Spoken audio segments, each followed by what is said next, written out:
जितेंद्र तिवारी तृणमूल में ही रहेंगे। राज्य के मंत्री अरूप विश्वास के साथ कोलकाता में हुई बैठक के बाद उन्होंने इसकी घोषणा की। उन्होंने कहा कि मेरे व्यवहार से दीदी को दुख हुआ, इसके लिए मैं क्षमा प्रार्थी हूं। मैं इतना बड़ा नेता नहीं बना कि दीदी के साथ जाकर चर्चा करूं। पार्टी को जो मैंने इस्तीफा दिया था, अनुरोध करूंगा कि उसे स्वीकार नहीं किया जाए। साथ ही उन्होंने एक वीडियो जारी कर अपने लोगों से अपील की है कि उनके समर्थक उत्तेजित ना हो एवं धैर्य बनाए रखें। नमस्कार, আমি জিতেন্দ্র তেওয়ারি। পশ্চিমবঙ্গের পশ্চিম বর্ধমান জেলার আমাদের যারা তৃণমূল কংগ্রেসের সমর্থক আছেন তাদের কাছে একটা আবেদন করতে চাই যে গত 3 দিন ধরে যে ঘটনাবলী ঘটেছে তার ফলে বিভিন্ন জায়গায় দেখেছি যে আমাদের তৃণমূল কংগ্রেস কর্মীরা নিজের আবেগের বহিঃপ্রকাশ করেছেন। কেউ সোশ্যাল মিডিয়ার মাধ্যমে, আবার কেউ কেউ একটু শালীনতা ছাড়িয়ে গিয়েও একটু এক্সেস অনেক কিছু করেছেন। এর ফলে অনেকের মধ্যে একটা আক্রোশ তৈরি হয়েছে। তো যারা আমাকে ভালোবাসেন তাদেরকে আমি অনুরোধ করব যে প্লিজ আপনারা এই আক্রোশের বহিঃপ্রকাশ যেন না হয়। কেউ আমাকে গালাগালি করেছে বলে আপনারাও গিয়ে তাকে গালাগালি করেন। কেউ আমার কুশপুতুল পুড়িয়েছে বলে আপনি তাকে যদি শত্রু ভাবেন, তো আলটিমেটলি এটা তৃণমূল কংগ্রেস কমজোর হবে।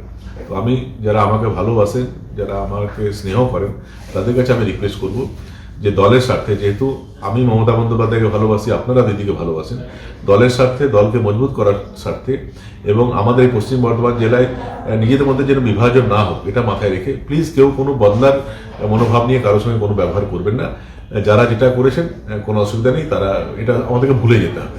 এটা আমাদের জীবনে একটা পেনফুল এপিসোড ভেবে ভুলে যেতে হবে। যদি এটা যত তাড়াতাড়ি আমরা ভুলতে পারবো, তত তাড়াতাড়ি আমরা আবার ঐক্যবদ্ধ হয়ে সবাই দিদির জন্য কাজ করতে পারবো। ধন্যবাদ।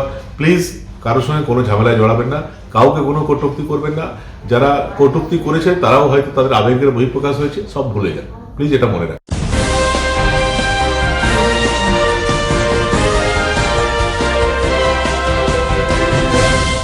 विधानसभा चुनाव के पहले कई नेताओं के पार्टी छोड़ने के बाद तृणमूल की रणनीति पर चर्चा के लिए ममता बनर्जी ने अपने आवास पर पार्टी की कोर कमेटी की बैठक बुलाई।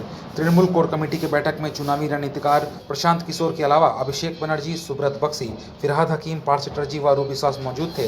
सूत्रों से मिली जानकारी के मुताबिक बैठक में तृणमूल अध्यक्ष ममता बनर्जी ने दावा किया कि विधानसभा चुनाव में तृणमूल को जीत मिलेगी। उन्होंने कहा कि तृणमूल से जाने वाले नेता पार्टी पर बोझ थे।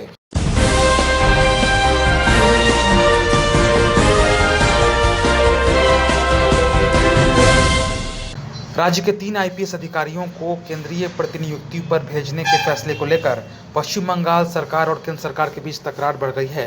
केंद्र के इस फैसले के खिलाफ राज्य सरकार ने सुप्रीम कोर्ट में याचिका दायर करने का फैसला किया है। राज्य सचिवालय नवान्न के सूत्रों के अनुसार राज्य सरकार का दावा है कि राज्य की अनुमति नहीं रहने पर केंद्रीय गृह मंत्रालय आईपीएस अधिकारियों को केंद्रीय प्रतिनियुक्ति पर भेजने के लिए बाध्य नहीं कर सकता। राज्य सरकार का कहना है कि बंगाल कैडर के आईपीएस अधिकारियों को राज्य की सहमति के बिना केंद्रीय प्रतिनियुक्ति पर भेजकर केंद्र सरकार ने संघीय ढांचा का उल्लंघन किया है। मालूम हो कि भाजपा के राष्ट्रीय अध्यक्ष जेपी नड्डा पर हुए हमले के बाद केंद्र सरकार ने 3 आईपीएस अधिकारियों को केंद्रीय प्रतिनियुक्ति पर बुलाया था। केंद्र सरकार ने तीनों आईपीएस अधिकारियों को केंद्रीय प्रतिनियुक्ति पर विभिन्न पदों पर नियुक्त करने का आदेश दिया है।